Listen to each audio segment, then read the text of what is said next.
Hi fellow ant keepers, and welcome back to the Ant Subang YouTube channel. Remember the Messer Barbarous video post? I did mention my solo getaway to catch and film ants in nature. You also got a glimpse of the intro clip from that post. If you have not, go watch that video. Well, this is it. It was a fun-filled adventure for me. The place I went was about a 2-hour drive from where I live to this beautiful orchard vibe homestay. This place I went might not be on everyone's agenda when considering a solo trip, but a trek through these rugged trails will douse you in clean air, drench you in happy vibes, and give you a taste of unspoiled wilderness that's not in the usual guidebooks. Typically, you'll always find many ant species around despite the fact that there are fewer of them hanging out because of the recent heavy rains and the extremely soaked grounds. Sometimes we get extremely high temperatures the following day. This kind of temperature is very prime for a certain species of ant which flies during the day. I will leave you here until we catch up in the middle of this video, where I will show you the nuptial flight of the Tetraponera Rufonigra species. But first, let me share my bits of video captured on my solo adventure, and do bear with me.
I really hope you guys enjoyed the 4-minute heavily trimmed down wilderness exploration video.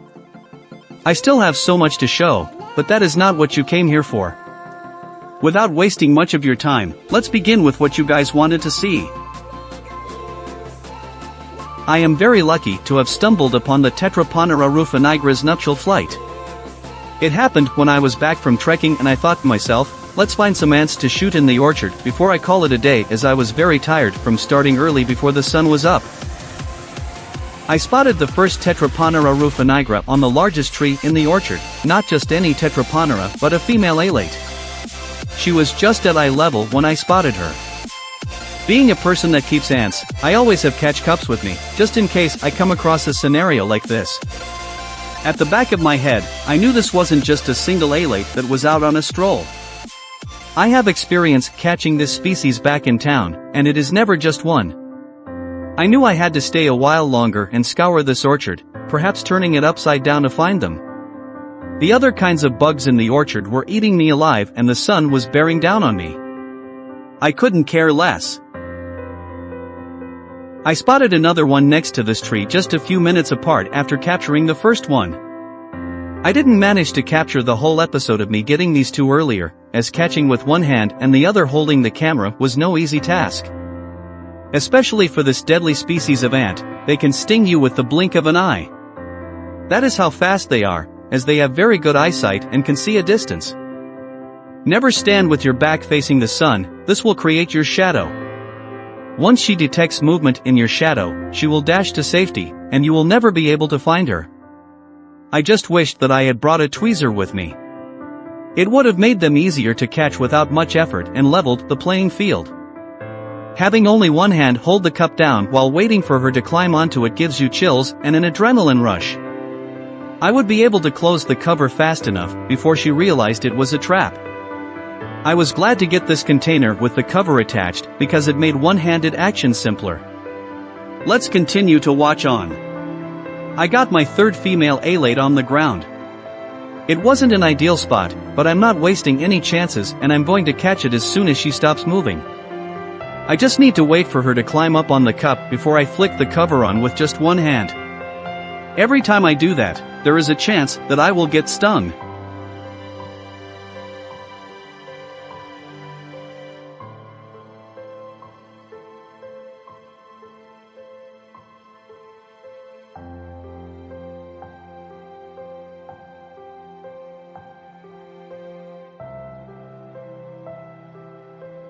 The next alate was near a stream, and I spotted her on a boulder, and catching this one was easy and quick. Although this video doesn't show the actual time, it took me about an hour to catch this number 4 after painstakingly searching around in a bloodthirsty bug-infested domain.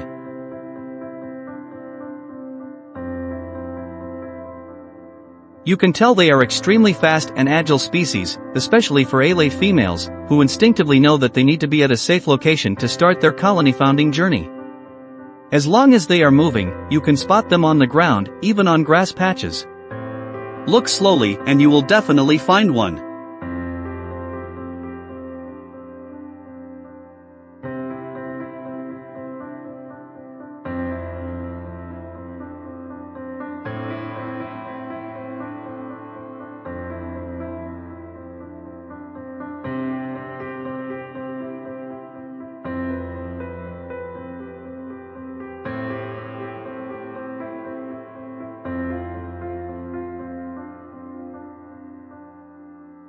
I spotted the fifth one on a broken stone bench next to the stream. It ran under the bench and hid there. I got under it and tried to catch it. I was not in a good spot. I missed the initial cupping and the second attempt almost got me stung. It got onto my finger and I felt it. I flicked it away as fast as I could, and that was a close call. This is why I was worried. As you can already tell, they are extremely agile species. They can nick you faster than you can react. Luckily, she fell to the ground and I managed to get her into the cup. It was all adrenaline, and I felt my heart thumping from that close call.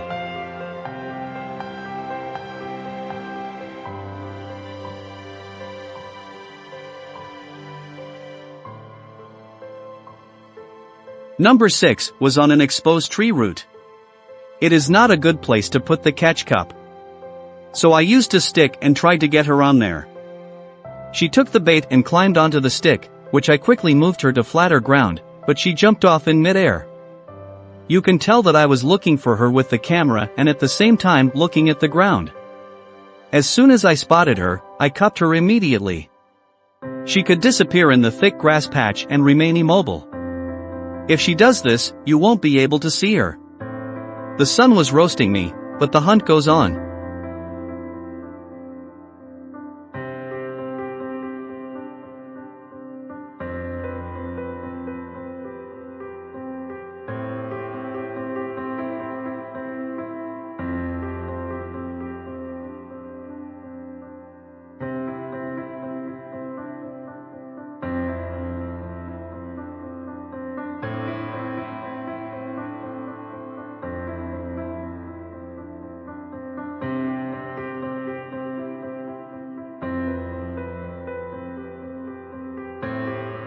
So that you know, this will be the final Tetraponera female alate I capture. I found her hiding against a retaining wall, not moving. As soon as I got closer, she made a break for it, dashing into the fallen dried leaf piles. This one was a hard one to catch. It was not captured on video, but I put down my camera to find her. She appeared out of nowhere, a few feet from where I last saw her. She was really trying to flee, but eventually, I caught up to her and that was it. The last and final one that I could find.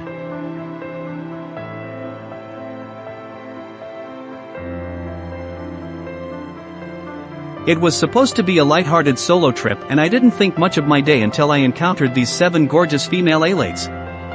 It's not much, but it just made my day. I initially thought, like I always do, that I would only get some queens at night, after some rest. You will never know when luck comes your way. I want to end this video with a clip of some Tetraponera workers, which I initially thought were alates while I was looking for them. Anyway, it was a good clip, so much so that I do not want to waste it not showing. If you like what you see in this video, please subscribe, share, and hit the bell icon. Thank you for watching the Ants Subang YouTube channel.